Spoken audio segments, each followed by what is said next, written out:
Le 10 commandements sportifs protège le sportif de la mort subite et c'est important de le savoir. Doing sports is always associated with some cardiovascular risk. Mais les sportifs sont des victimes par ignorance. The whole population is at risk of cardiovascular diseases, not only the sports, those who do sports. La mort subite des sportifs de haut niveau ne concerne que 5% des sportifs. 95% des sportifs qui font les morts subites sont des amateurs.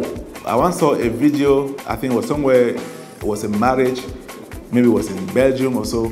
One lady was dancing and collapsed in the middle of the hall. This video went around Europe as wildfire, but nobody went to touch the lady to see, is she breathing? Is she alive? Is she breathing? Is she responding? Nobody even called 112, the emergency, to come and survive, to come and rescue the lady. If you don't do that before somebody comes, the person must have died. Ensemble 10, 12, 15 cas sont appelés par. Est-ce que nous avons des hauts risques d'AVC? Est-ce que les risques sont aussi graves pour une femme que pour les hommes? Vous avez parlé des 8 commandements pour les 10 commandements et je suis bloqué sur le commandement numéro 1. I've been drinking on Saturday and I'm going to play about football on Sunday, but I can't wait Monday to go to my GP. Yes. And I need to know if there's anything kits where you can buy from the pharmacy, to check your blood pressure before you do anything. Pour celui qui est dans un processus de perte de poids, c'est le cas pour moi, est-ce que c'est conseillé de pouvoir s'engager dans une activité sportive?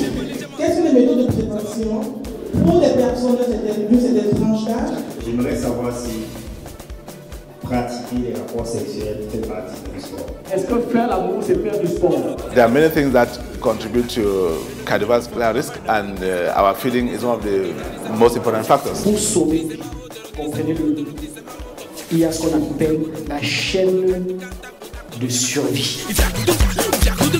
Il y a une Mercedes.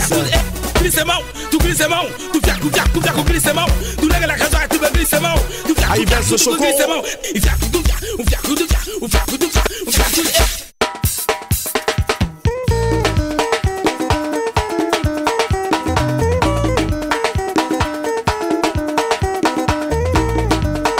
Chers amis, chers invités, soyez les bienvenus. Avec votre présence, avec la conférence de débat de cette soirée, nous lançons ici le tournoi de l'intégration 2019.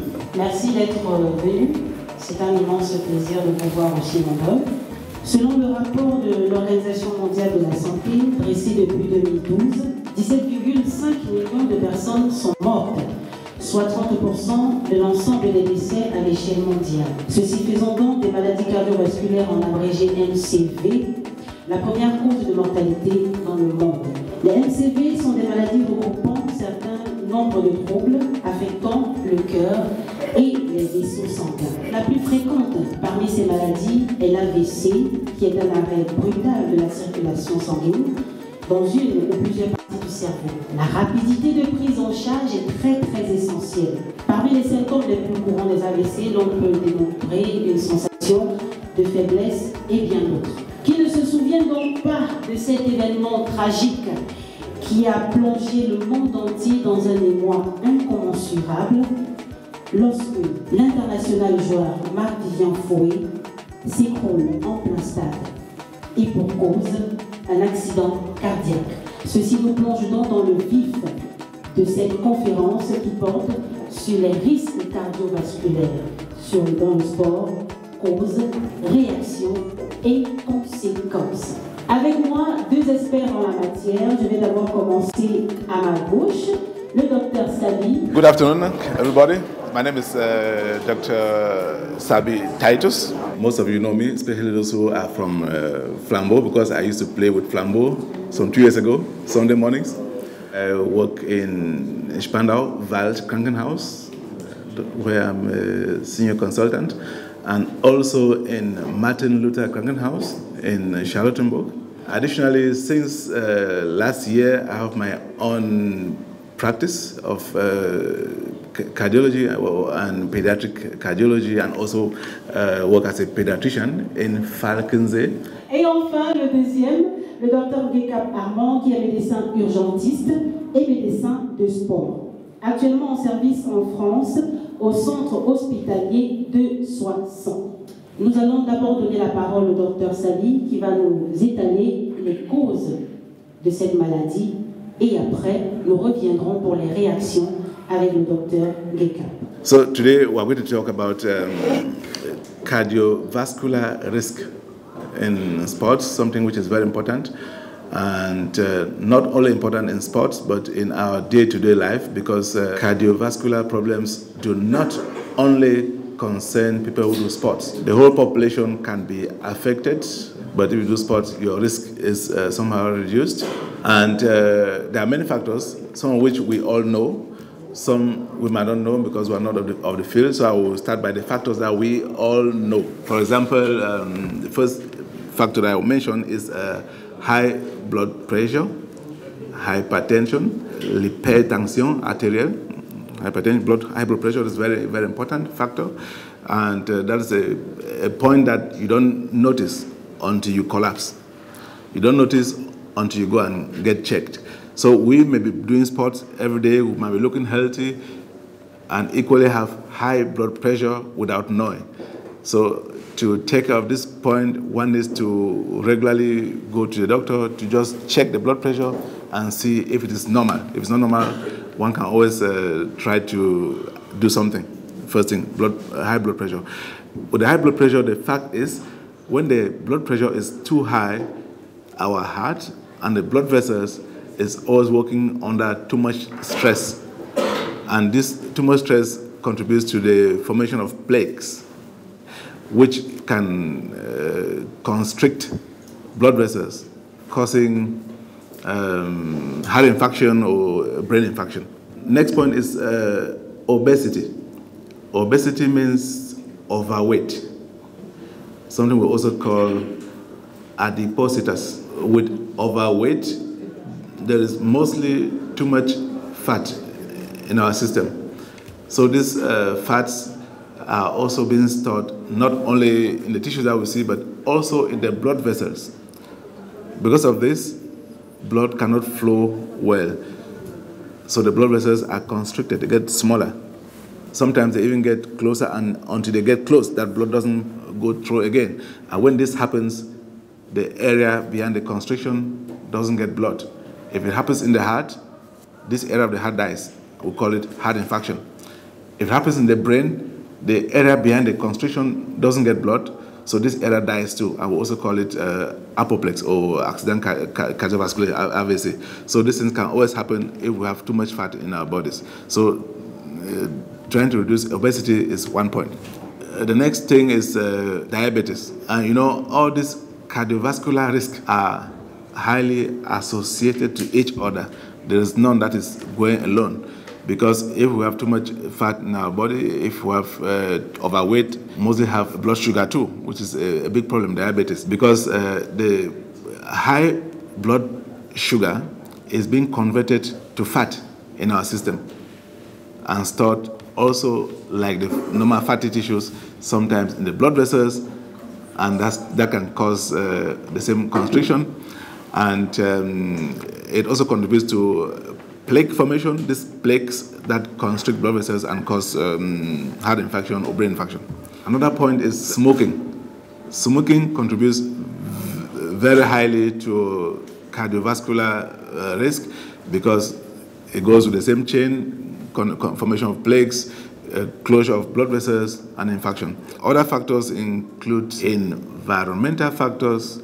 Those are factors that we cannot influence. For example, if the air in Berlin is polluted, you cannot change it.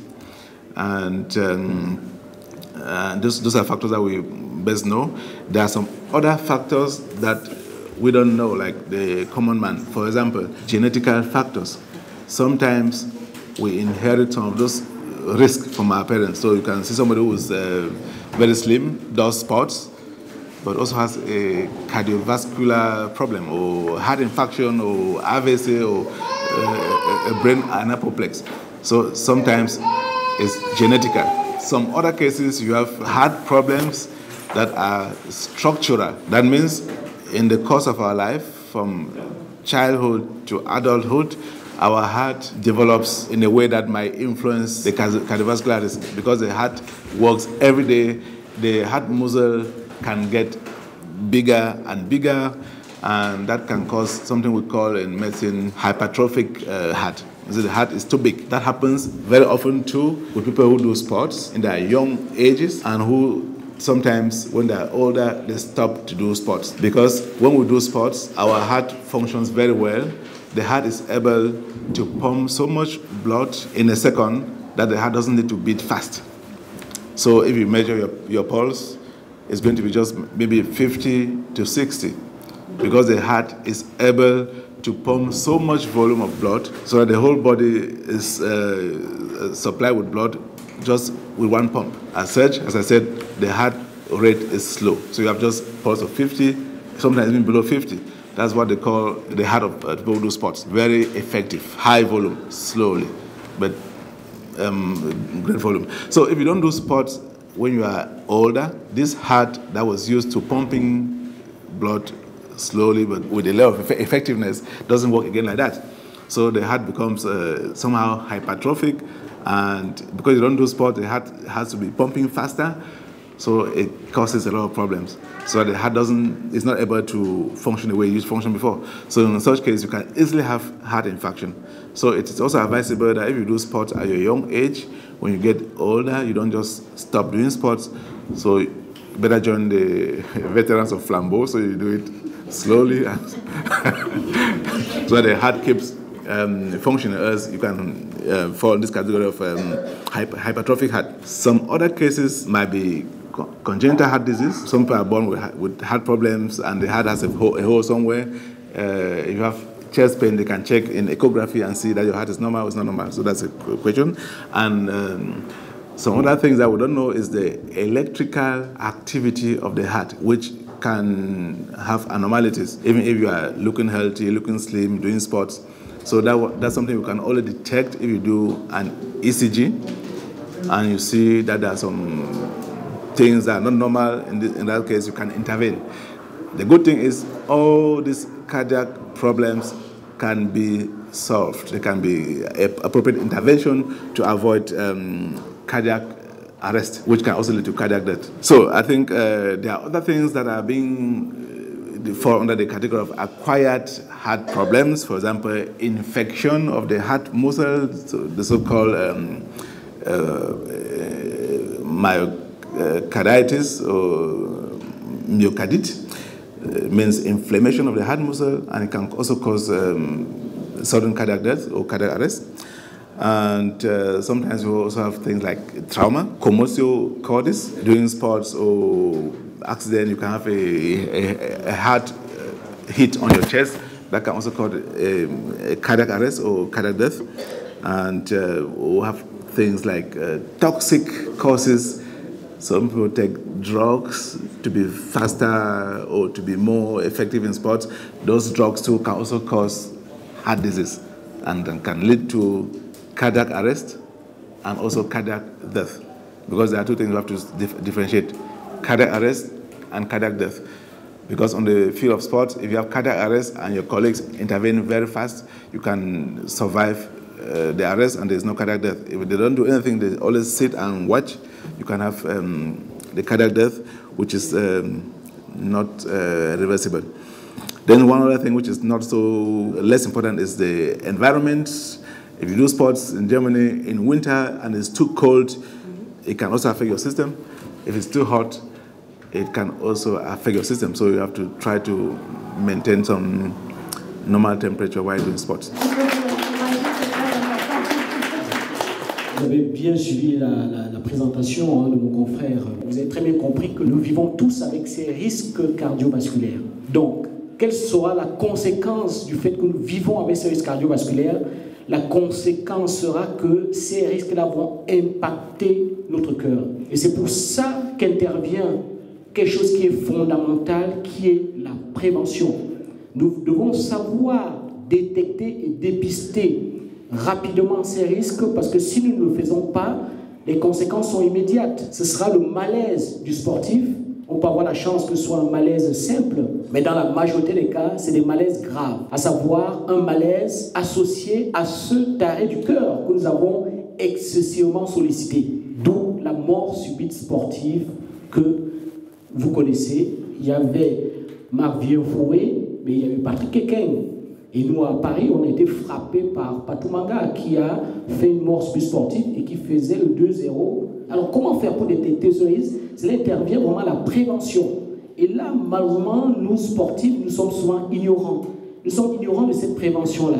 Avant de pratiquer votre sport, c'est très important de faire une visite médicale d'aptitude à la pratique de votre sport.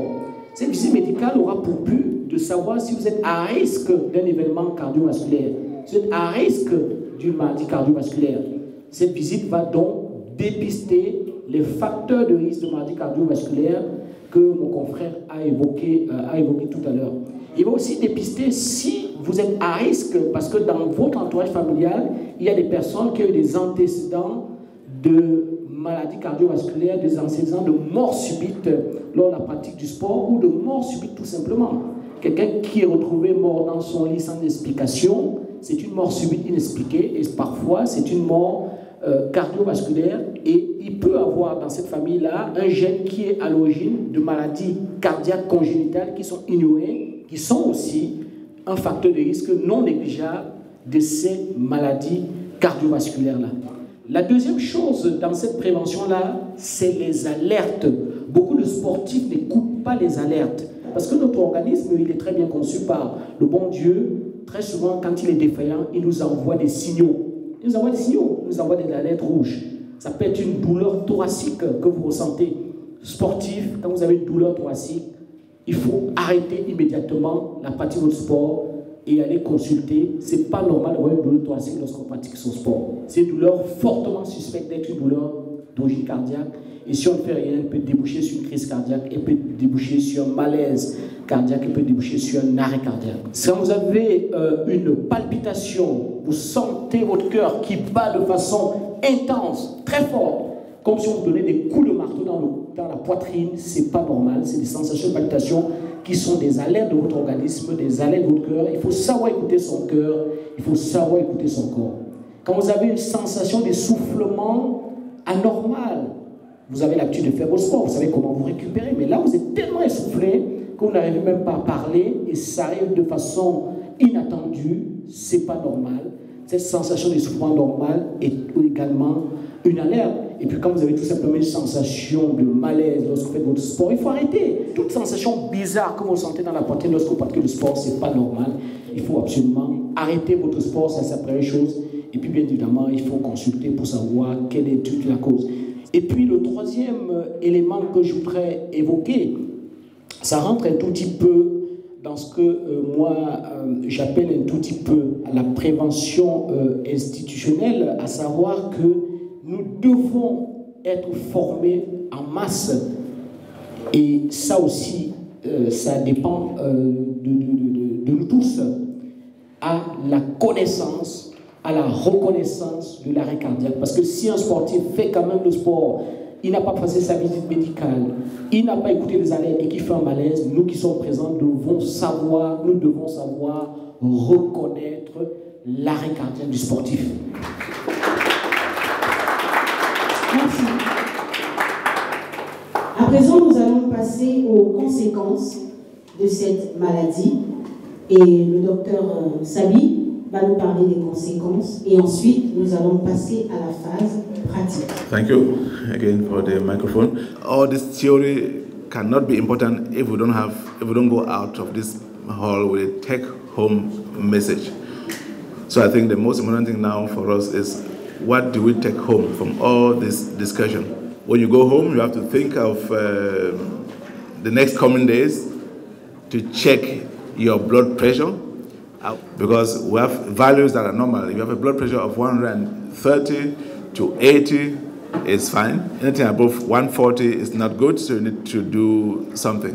And your physician, your medical doctor will tell you exactly what to do. The next point is blood sugar. Diabetes, so it's good to test to know if it's high or low. Sometimes you have symptoms like too much drinking, you're doing 5 liters of water a day, or too much urination. It can already indicate that your blood sugar is high. Then you go to the doctor and consult. But if it's not yet too high, you don't have these symptoms. So it's good to know in the early stage so that you can try to prevent. The third point is obesity. And then the next thing is, if you are your doctor, you can ask for your cholesterol level, your body fat, something very important. You never know this if you don't do a blood test. So if the doctor says your blood fat is too high, you can try to reduce the fat that you eat. And it's very common that we don't even know what is fat. We think fat means oil. No, everything that is white, starch. If it's fufu, what do I call fufu? That is fat. Because in your body, all the starch is converted to sugar.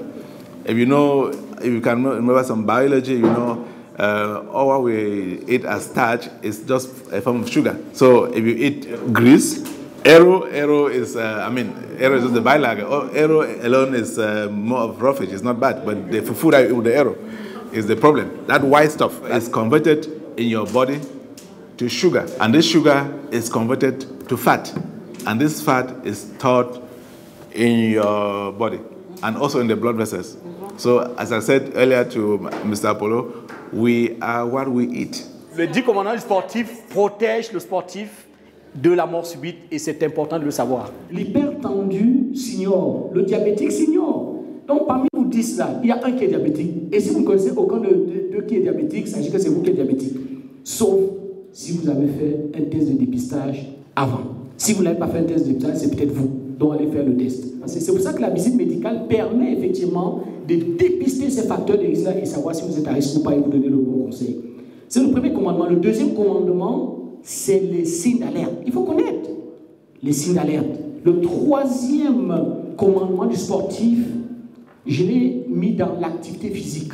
Lorsqu'on fait une activité physique, il faut que cette activité physique soit adaptée à vous. Ne cherchez pas à courir le 100 mètres comme votre voisin.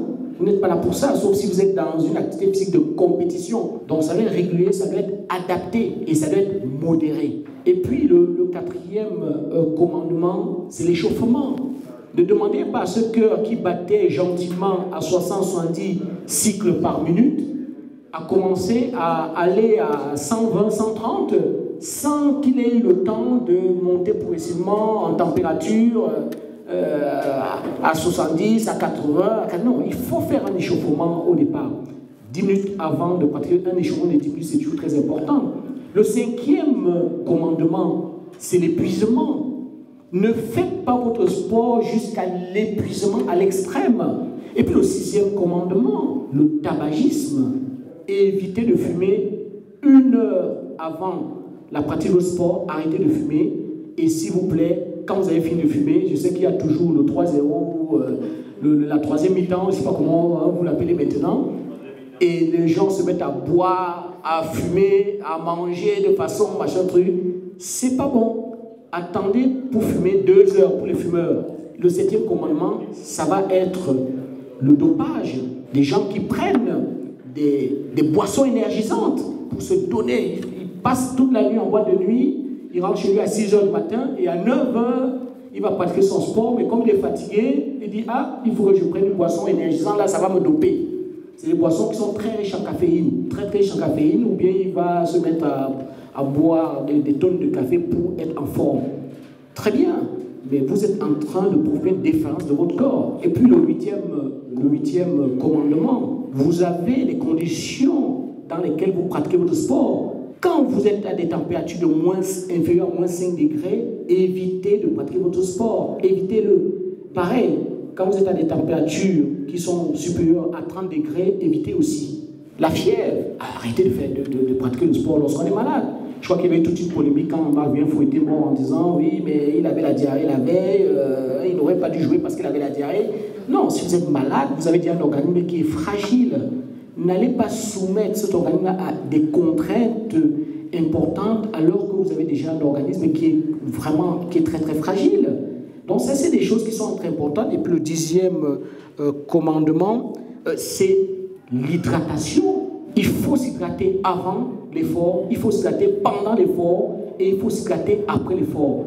N'attendez pas d'avoir soif pour vous hydrater. Vous allez voir tous les sportifs de haut niveau, les Usain Bolt et tout ça, ils ont toujours des bouteilles d'eau autour d'eux. Et les sportifs de haut niveau, vous verrez très bien, dès que l'arbitre siffle un tout petit peu une touche, qu'est-ce qu'ils font? Ils courent vite, boire de l'eau. Pourtant, ils peuvent bien se passer de cette eau-là. Parce qu'ils ont compris que l'hydratation est très importante. Voilà un tout petit peu ces messages simples. Et en respectant ces commandements, vous protégez d'un malaise du sportif et surtout d'une mort subite sportive. Tout à l'heure, vous avez parlé d'hydratation avant, pendant et après. J'aimerais savoir cette hydratation, ça concerne juste de l'eau ou alors elle a à voir avec autre chose?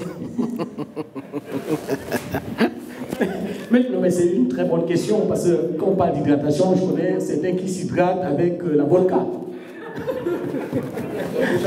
C'est une très mauvaise hydratation. L'alcool, alors ça c'est très important, c'est scientifiquement prouvé. L'alcool déshydrate. La deuxième chose, vous allez voir peut-être vous hydrater avec des sodas. Mais les sodas ne sont pas bons pour la santé. Donc l'hydratation, c'est avec de l'eau.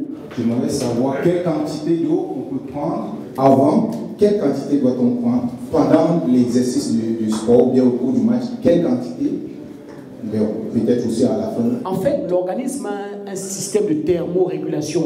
Il dit bien avant, pendant, après, buvez jusqu'à ce que votre organisme dit bon, stop, c'est bon là, je n'en peux plus. D'ailleurs, certains ont fait l'expérience, quand ils font le sport et qu'ils n'ont pas suffisamment bu, le lendemain, qu'est-ce qu'ils ont? Les crampes. Ils ont énormément de crampes. Et lorsqu'ils boivent suffisamment, le lendemain, ils ont moins de crampes.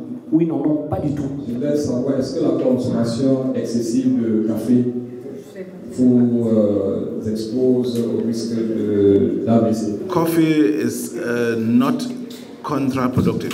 So coffee is not prohibited. Coffee doesn't really increase the rate of cardiovascular risk.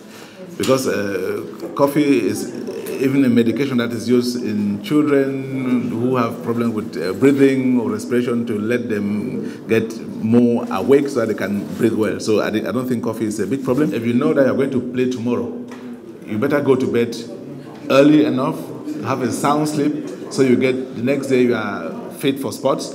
So you don't spend the whole night dancing and drinking and the morning you drink coffee to be awake for sports. That is not productive. I think that's something we have to note. La deuxième question, c'est quels sont les tests médicaux que les sportifs de haut niveau font lors de leur visite médicale? Parce que on a vu récemment le Libanais Tioté qui a joué à Arsenal, Tottenham et qui est mort à l'essai. La mort subite des sportifs de haut niveau ne concerne que 5% des sportifs. 95% des sportifs qui font des morts subites sont des amateurs. Mais on se focalise beaucoup sur les sportifs de haut niveau, tout simplement parce que quand vous tombez là, pendant que vous êtes en train de jouer là, il n'y a aucune caméra qui est là. On vous ramasse, on va vous enterrer. Je passais à une émission de TV5 Monde d'ailleurs, suite au décès de Tioté, dont tu as parlé tout à l'heure. On se demandait comment se fait-il que Tioté soit décédé alors que beaucoup d'autres sportifs aussi de haut niveau soient décédés alors qu'ils font une batterie de tests. Et la réponse est très simple. Dans un premier temps, on ne connaît pas le dossier médical de ces joueurs. Est-ce que tu connais le dossier médical de Tioté pour que tu saches qu'il n'avait aucune maladie cardiaque? Non.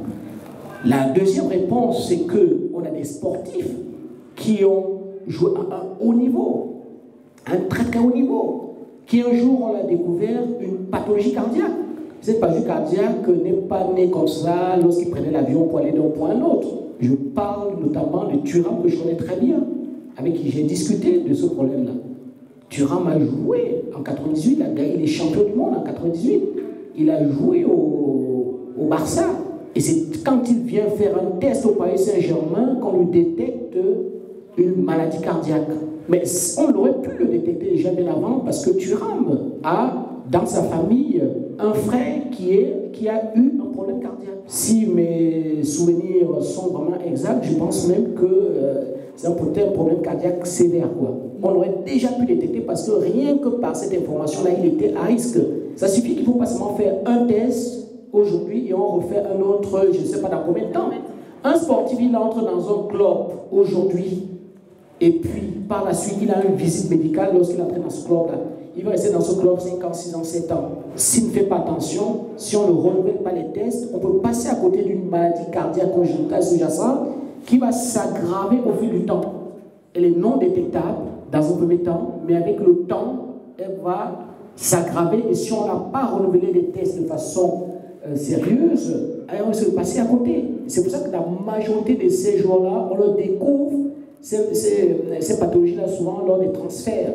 Parce que quand ils sont transférés, on refait les tests à zéro. C'est une nouvelle équipe médicale qui refait les tests à zéro. Wanko Kanou avait un problème cardiaque. Je crois qu'il avait un problème de valvulopathie et il a dû être opéré. Et il a repris d'ailleurs son activité sportive après. Donc, ça ne va pas vous surprendre. Le risque de zéro n'existe pas. On peut faire une batterie de tests, on ne découvre pas une pathologie qui existe initialement, mais il faut renouveler ces tests-là régulièrement. Et c'est important de pouvoir renouveler. Vous allez faire votre visite médicale aujourd'hui, mais il faut pouvoir la refaire au minimum tous les 2 ans. You go to your doctor, just write a simple ECG. I don't know what you call what you know by. I don't know if you know what I mean by ECG, electrocardiogram, where they just write it and then see how it functions and to see if there's something which is an anomaly. If that is the case, the doctor will tell you exactly what to do. L'ECG permet déjà à 90% de voir qu'il y a certaines maladies cardiaques qui sont sous-jacentes et qui sont ignorées. Mais après, on complète par des échographies et surtout, ceux d'entre vous qui êtes des vétérans, il faut absolument faire une épreuve d'effort, un test d'effort. Donc, ça veut dire qu'on va vous mettre sur une espèce de bicyclette et on va mesurer, on va enregistrer votre activité électrique du cœur.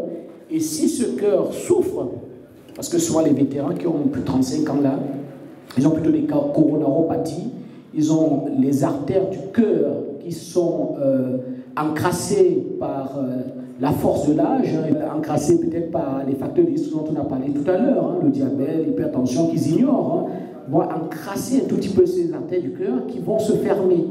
Et le sang ne circule plus suffisamment et les tests d'effort permettent de détecter ces maladies coronariennes, ces coronaropathies qui sont responsables de morts subites sportives. Après, il y a des tests plus poussés, mais ça, c'est plutôt des tests de compétences, des tests de capacité. If you go to a doctor and you have your blood sugar, you have your ECG, you have your blood fat, and all those things are, and your weight, and those things are not good, they can go to further diagnostics, maybe to do the heart examination. But those basics are, first of all, very important for all of us who do sports, those basics. Mais ce que je vois dans la communauté en général, il y a vraiment, ou bien dans la mentalité des Camerounais, donc la mentalité camerounaise que je vois ici, peut-être les Africains en général, beaucoup ne se connaissent pas le premier secours.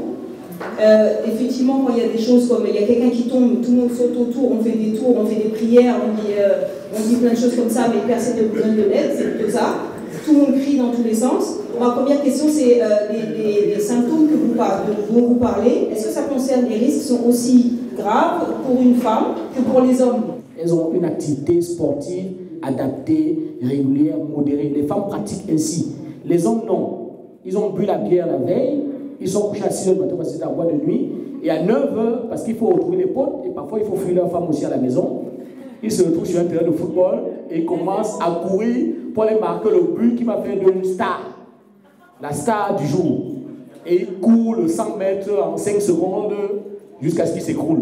Donc c'est de l'activité physique intense qui expose souvent ces hommes-là. Mais par rapport aux facteurs de risque cardiovasculaire, on trouve quand même une certaine égalité, quoi. Il y a beaucoup de femmes qui sont victimes de morts sportives, il ne faut pas l'ignorer. J'aurais entendu certains conseils qui diraient aux gens, lorsqu'ils habitent par exemple une maison de 5 étages, ils sont au 5e étage, sans ascenseur, et que tout le matin, ils descendent, ils montent les escaliers, c'est déjà un exercice physique suffisant pour prévenir les problèmes cardiovasculaires. Est-ce que c'est vrai? I think climbing the stairs every morning and evening is a lot of physical activity. but that doesn't prevent us from doing the normal jogging that adds to that one. That is enough sport. And you know, when we go jogging, for example, it's advisable that we jog for like 30 minutes slowly, so that we can jog in the phase where we burn the fats. You don't go doing sports like 200 meters or marathon. You go slowly, like 30 minutes, 2 times a week, and you burn some fatty tissues, and that's what we want. Additionally, the steps climbing is of course something good. Any activity that you do is additional. Vous avez parlé des conséquences des maladies cardiovasculaires dans le sport. Parmi lesquelles vous avez cité l'obésité, la pression artérielle, que chaque personne doit vérifier sa pression artérielle. Et ma question, je crois le docteur Gelka aussi dit que chaque sportif doit vérifier sa HbA1c au moins 2 fois après 2 ans. Qu'en est-il de ceux qui n'ont pas de sport? Est-ce que tu vas partir chez le médecin vérifier tout cela après 2 ans? Ou alors tout ça concerne tout le monde? Ces causes-là, c'est ceux qui ne pratiquent pas le sport. The cardiovascular risk that we're talking about is for everybody, not only for people who do sports, because most of the deaths that we have here around Europe are caused by cardiac problems. So these rules are valid for everybody. If you are not doing sports, if you are doing sports, it's more important because you can die on the field.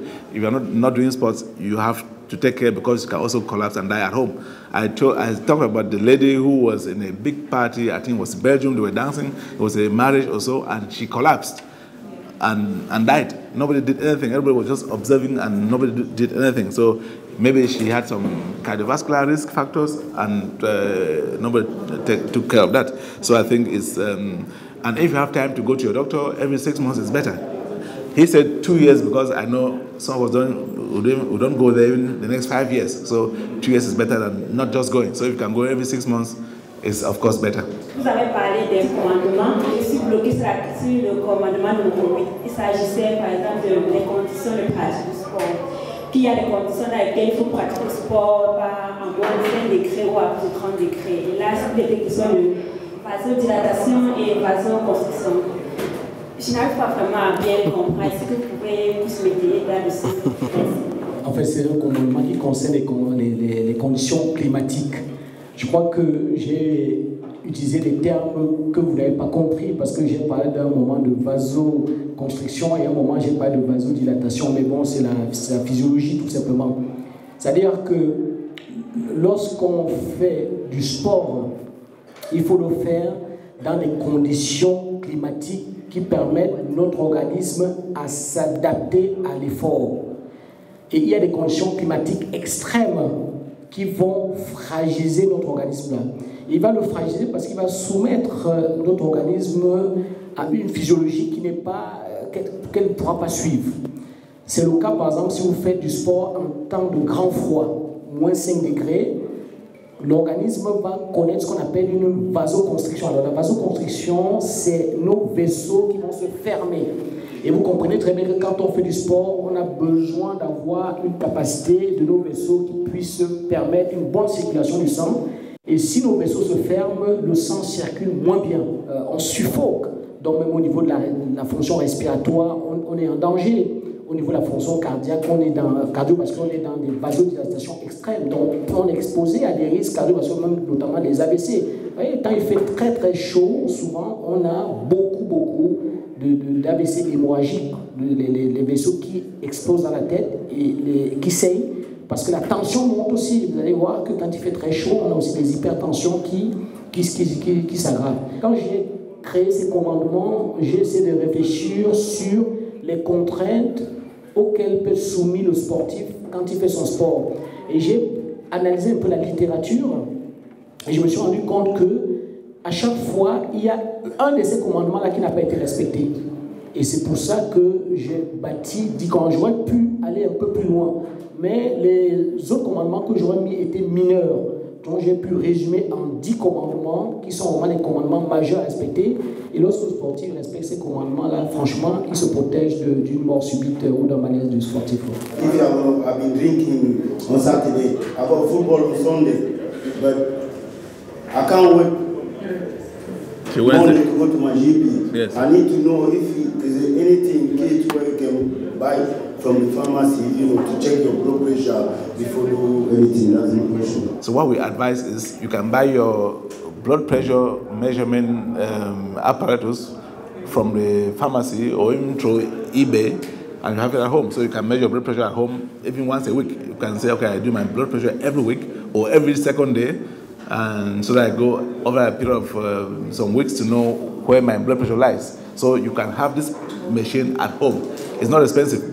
A blood pressure machine can cost you about 25 euros, and you have it at home always. J'aimerais savoir si pratiquer les rapports sexuels fait partie d'un sport.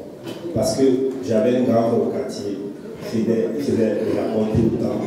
Et nous avons... Merci de nous permettre d'écouter.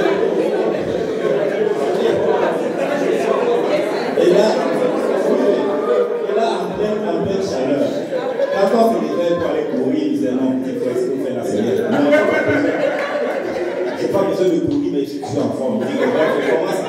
Il dit donc là, je fais mes rapports dans la chaleur, je transpire, et ça c'est mon sport.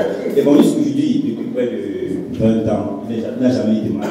Je le sais donc pas. Est-ce que faire l'amour, c'est faire du sport?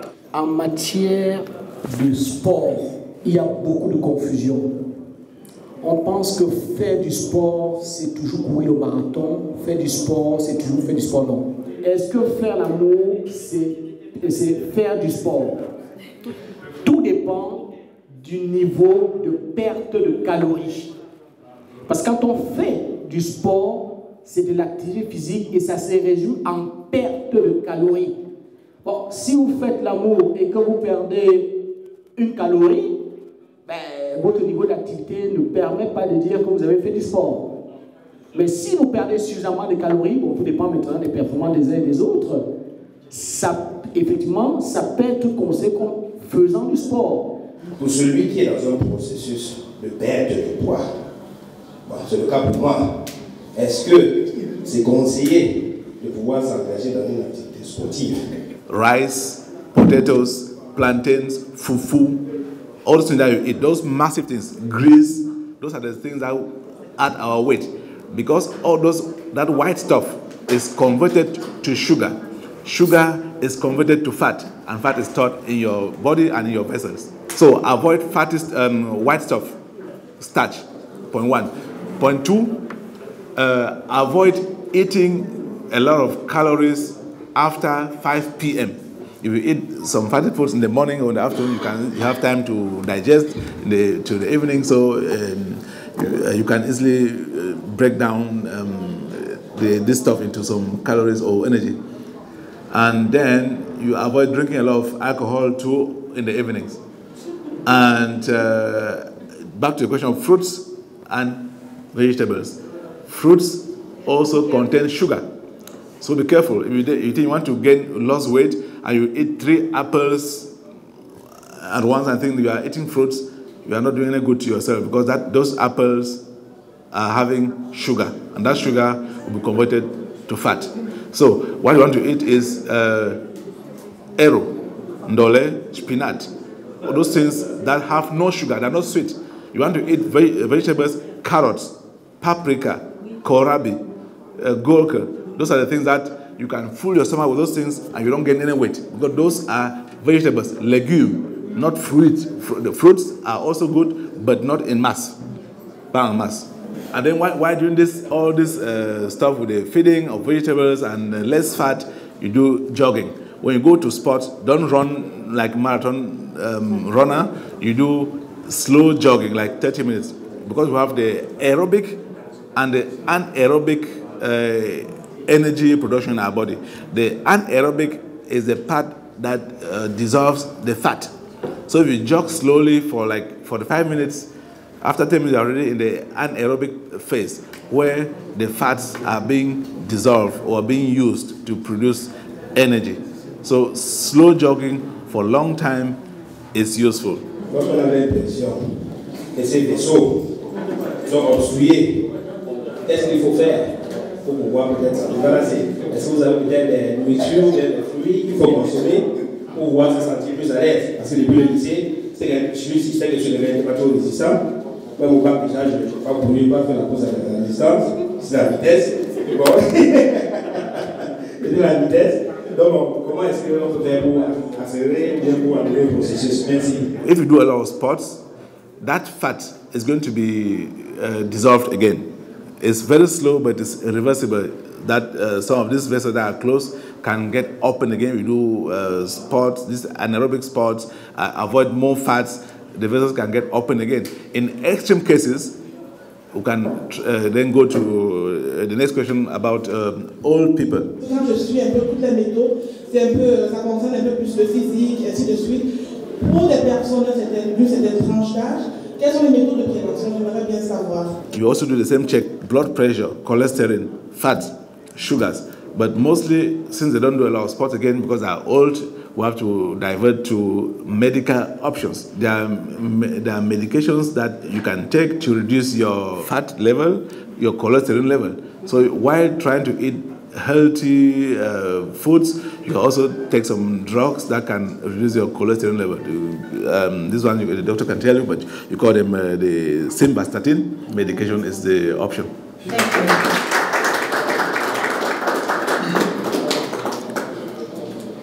Maintenant, nous allons passer à une autre étape et je vous invite à être tous très très attentifs. I think I am very happy to be here today. I'm happy that we organize something like this because as we all know, when we're in our African communities, I've said it 2 times, I will say it again, if somebody collapses, somebody falls down here, even on the field of football, we do always nothing. So we all have a driver's license here. We did this first 20 years ago, 10 years ago, but we always forget. So I think it's very important to take note now because in my hospital we have a lot of this, what you call mannequin, réanimationspuppe. I bought this one extra for Flambeau. Donc mon confrère l'a très très bien dit. Et il faut beaucoup le féliciter parce qu'il a acheté un mannequin. Il a acheté un mannequin, il met à votre disposition pour que vous puissiez continuer ces formations-là par la suite. It's a good pleasure for me to do it with my colleague from France because we would like that if you are in the field of play, you should save some lives.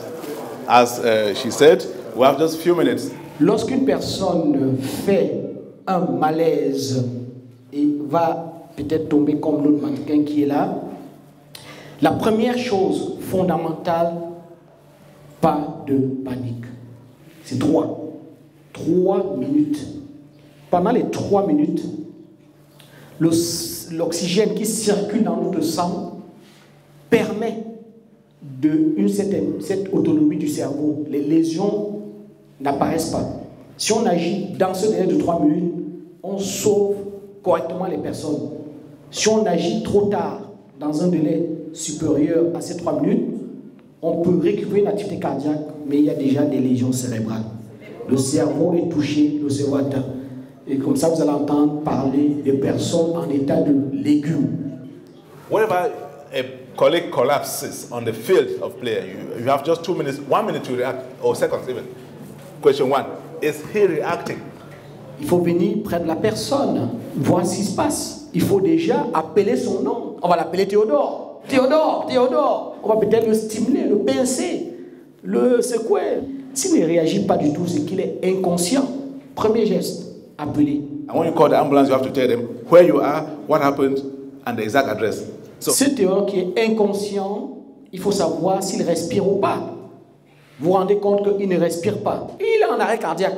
Il a dit, mon confrère, 3, appeler, masser, défibriller. Si vous êtes plusieurs, the person who thinks that he is more informed will say, okay, now you call the ambulance 112, I have to start the reanimation, and you wait to do this. So you have to divide. And when you call the ambulance, you have to tell them where you are, what happened, and the exact address. Dans le même temps, il faut aussi demander à cette personne-là, une fois que tu auras appelé les secours, cherche-nous un défibrillateur dans le coin. You go to the person doesn't react, you see that this person not breathing, the first thing, the t-shirt has to be open, or if it's not open, you go to the chest and you have to look at the mamilla. That means the breast tips between left and right, and go right in the middle of the chest. And you sit near this person. You don't go like this, so you go straight.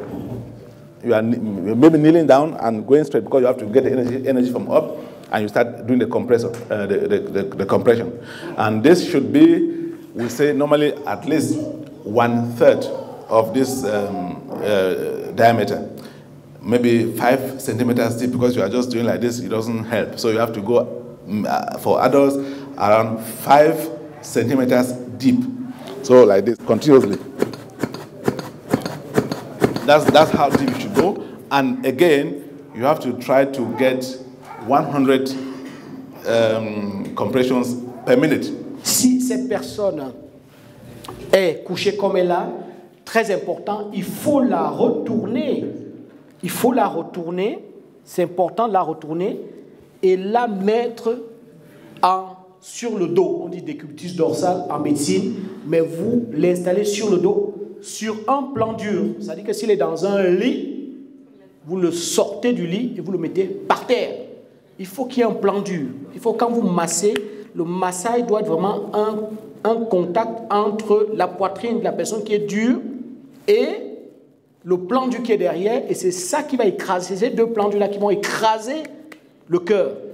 Si vous pouvez vérifier ses voies respiratoires, c'est important. Et c'est parfois, il fait souvent le malaise parce qu'il a un morceau de viande qui est coincé dans la gorge. Ben oui, je le dis encore, moi je suis les séquelles d'essai régulièrement. Quand j'arrive, j'ouvre la bouche, purée, morceau de viande coincé dans la gorge. Tout le monde pouvait l'enlever, mais personne n'a su qu'il fallait l'enlever. Et il est mort. Mourir pour un morceau de viande coincé dans la gorge, alors que n'importe qui peut... Vous savez, pour sauver une vie, il ne faut pas forcément être médecin, secouer, tout ça. C'est des petits réflexes simples. On ouvre la bouche, le morceau de viande coincé, on le retire, il commence à respirer. Parce qu'il fait un arrêt, par asphyxie. Deuxième chose, on a vérifié les voies respiratoires. On va donc procéder à notre massage cardiaque. Le bouche à bouche n'est plus exigé. On s'agenouille devant la victime. On s'agenouille, les deux genoux par terre. Et on pose le premier talon la main. On met le deuxième talon la main sur l'autre et les épaules sont bien droites. Et on ne fait pas ça. On voit encore ceux qui font ça. Non, non, on vient à côté et c'est là où on masse. En général, on dit et 1, et 2, et 3, et 4, et 5, et 6, et 7, et 8, et 9, et 10, et 11, et 12, et 13, et 14, pour suivre un rythme. On dit 100 compressions par minute, à peu près. And when you are doing that, the next person near you, if you see that you are getting tired after 3 minutes, you can exchange. Dès que le défibrillateur arrive, on branche le défibrillateur tout de suite. Parce que la majorité de ces arrêts cardiaques sont liés à une fibrillation ventriculaire. Donc il faut que le défibrillateur fasse vite le diagnostic et vous demande de défibriller. C'est des défibrillateurs automatiques. Vous branchez tout simplement et il vous parle. Et quand il vous parle, vous suivez tout simplement ce qu'il vous parle. Mais quand les secours arrivent avec leur bon défibrillateur, si vous n'avez pas massé, il est mort. Il y a une notion en médecine qu'on appelle no flow. No flow signifie pendant combien de temps est-il resté sans massage cardiaque. Quand on dit non, c'est de moins de 5 minutes, on a une chance qu'on ait un cerveau en bon état. On commence à s'intéresser. Quand on dit on ne sait pas, c'est peut-être 15 minutes, hein, c'est fini. Tout le monde dit non, celui-là, ça ne sert à rien. On va le récupérer, mais c'est un légume. Il va rester sur les machines là pendant des temps et des temps. Donc, c'est important que les premiers témoins puissent masser pour sauver une vie. Comprenez-le. Il y a ce qu'on appelle la chaîne de survie. Et c'est vous, le premier maillon de la chaîne, qui êtes des sauveurs de vie. Nous qui intervenons en bout de chaîne, on ne vient prendre que le relais de ce que vous avez fait. Si vous n'avez rien fait, non, c'est seulement le certificat de décès. C'est mon cas depuis 20 ans que j'ai fait la médecine d'urgence. Si vous avez fait quelque chose, je prends le relais. et vous êtes même gratifié parce que vous avez sauvé une vie. Moi, je viens juste prendre le relais. C'est vous qui avez sauvé. J'ai d'ailleurs fait une publication là-dessus. Okay. If you start the CPR, the cardiopulmonary reanimation, you only stop when the doctor is there. So if you are on this field or at home, you are doing the massage, whatever, compressions, you only stop the compression when the doctor arrives and takes over. You don't do the compression for 10 minutes and go and make a break, no. No, it's clear. As I said, when your brain dies, it's finished. As I said it 2 times again, 3rd time, time is brain. No 2 seconds wasted. So, point 1, no break. And the second point is, when we say you have to do 100 compressions per minute, 100 compressions per minute is too much. No, it's not much. You can remember when you are sitting like now, we have about 80 times heartbeat per minute. Normal heart rate for normal people like us here is like 80. Or some have 60, some are below 60, but the average is 60 to 80. If you are on the field playing with flambeau, if you are not well trained, when you are jogging, your heart is beating at 120 to 150. It's like doing a marathon, your heart beats at 120 to 150. So you have to maintain this rate. So if you do compressions just 60 per minute, your brain has no oxygen. So it has to be at least 100 per minute because you are on high activity. It can happen at home, not only with adults of your age, it can happen with your children. Also important. The difference is not much, but there's one difference. Between children and adults, most of the adults have arrest because of heart problem, heart arrest. Meanwhile, with children, it's mostly lung problem, le poumon, lungs. Children mostly have lung problem, adults mostly have heart problems. So if it's a child, you don't just come and start the massage. You have to open the mouth and look if there's something inside. If there is, remove. If you are able, if it's your child, you are at home, give air, mouth to mouth, and you blow air into the mouth and the nose. If you can, first the air and then the massage. Because children mostly have lung problems, pulmonary problems. So that's the one difference. But the massage as such is almost the same. Normally in the rules we say adults, you don't, well, it's the same, let me say the same, because the differentiation is too minute that we don't differentiate for now. So I think you have to do the massage the way you do for the adults. Like 1/3 of the thorax diameter. Adults will say 5 centimeters, children you say about 4 centimeters deep. And you do it until the doctor comes as well. No break. Vous allez comprendre que tous ceux qui sont présentés comme sachant masser aujourd'hui, par exemple, c'est des personnes qui ont appris. Vous autres, c'est l'occasion d'apprendre. On a cette victime-là qui est couchée sur le côté. On va simuler, hein? On la met sur le côté. Qu'est-ce que tu fais? La première des choses, je retourne la victime. OK. Et puis, deuxièmement, j'essaie de localiser où peut être le cœur. Comme on est interactif, je veux que l'assistance participe. La victime elle a dit, je lui demandais, voilà la victime, qu'est-ce qu'on fait? Elle a dit la première chose, je retourne la victime. Vous êtes d'accord ou pas? Non, je suis plus d'accord. La première chose, en fait, si je suis seule, j'appelle d'abord les secours. Non. Vous êtes d'accord ou pas?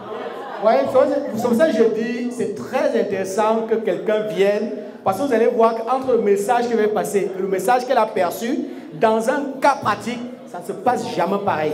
Donc elle dit, la première chose, j'appelle les secours. Vous êtes d'accord ou pas? Tu maintiens ou bien tu changes? Je change. En fait, je n'ai pas pris le débat au début, mais je pense que quand on trouve une victime, la première des choses, c'est appeler la victime. On appelle son nom, ou on dit, on parle pour voir si la victime doit réagir ou pas. Bravo, applaudissez pour elle. Moi, je crois qu'il faut applaudir pour elle. Parce que là, elle a résumé ce qu'on a dit tout à l'heure, il faut applaudir pour elle. Donc, première chose, on vient vers la victime, on parle à la victime pour savoir si cette victime qui a fait un malaise est consciente ou inconsciente. C'est important. Donc, je suis d'accord avec toi, je valide. Et tout la salle valide avec moi. Et on t'applaudit. Alors, la suite, qu'est-ce que tu fais par la suite? Par la suite, j'essaie de regarder si la victime respire ou pas. Si la victime respire, ça veut dire qu'il est vivant. Alors, je peux le secouer et lui demander, donc insister et secouer. Donc, je vais dire insister pour essayer de le réveiller. Parce que s'il respire, ça veut dire que mine de rien, il est conscient et il peut réagir. Mais s'il ne respire pas, ça veut dire là, il y a un problème. Là, si je suis seule, j'appelle les secours, j'indique la position où je me trouve, et puis j'étale la victime sur le sol. S'il est assis, je le fais coucher. S'il est déjà couché, et puis je le retourne, enfin, pour qu'il y ait une plaque dure, en fait, sur le dos, quoi. Et puis là, lors du massage, le cœur doit être vraiment pressé. Vous êtes d'accord ou pas avec ce qu'elle a dit? Bah oui. Bah oui. Pardon? Alors, c'est ce qu'on est, parce qu'elle dit quand même, je vois la victime, je vois si la victime respire ou pas, si elle respire, c'est bon, mais si elle n'est pas, je retourne. C'est vrai, il y a la vérification des voies respiratoires, mais si j'étais dans un jury, je ne n'aurais pas une mauvaise note. Donc elle va vérifier les voies respiratoires, en regardant la bouche, il n'y a pas un corps étranger, et puis maintenant, qu'est-ce que tu vas faire? Tu as demandé qu'on appelle les secours, et puis qu'est-ce que tu vas faire? Et puis maintenant, je vais commencer le massage et en comptant naturellement. D'accord. Quand tu demandes qu'on appelle les secours, demande aussi si on peut amener un défibrillateur. Voilà. Et donc, tu commences le massage. Vas-y, suis ton massage. Ok. Comme vous avez dit, le massage se trouve au niveau de la poitrine et non du ventre. Et la poitrine se repère par les pectoraux. C'est ça. La main, je dois mettre le talon, comme ceci. Et je m'approche du malade surtout pour pouvoir avoir les forces sur les épaules. Donc, premièrement, je pose le premier talon, le deuxième talon, et puis j'appuie environ 5 centimes. 2, 3, 4, 5, 6, 7, 8, 9, 10, 11, 12, 13, 14, 15, 16. Moi, je faut applaudir pour elle. Je ne vous pose même pas la question si elle est efficace, mais il faut applaudir pour elle. Elle, c'est une très bonne élève. Elle a bien maîtrisé notre atelier pratique. Merci d'applaudir. Le temps est donc venu d'applaudir aussi pour le vétéran Flambeau Club de Berlin. Pour cette initiative.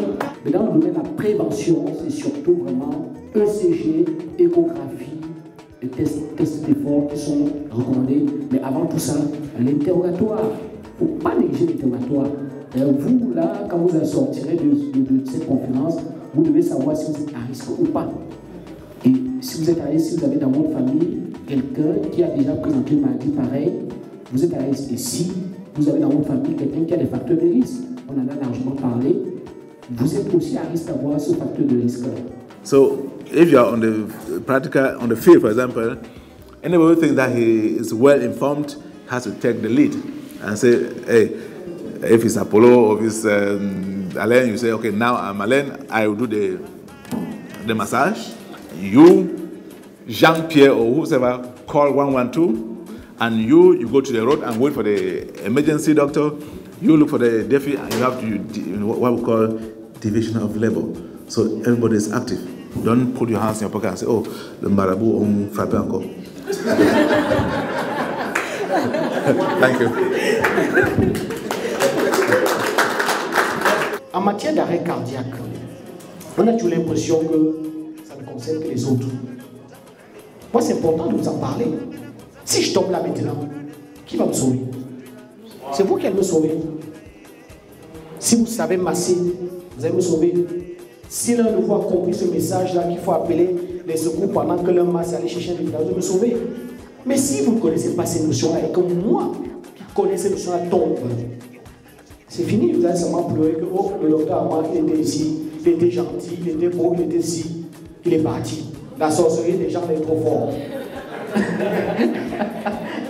À présent, je vais dire merci au docteur Titus Sabi, merci au docteur Ega, que vous allez certainement retrouver demain parce que le tournoi continue. demain en journée et demain en soirée. Et ma question c'est, est-ce que la danse fait partie d'un sport? Parce que demain en soirée, il est question de danser de toute façon.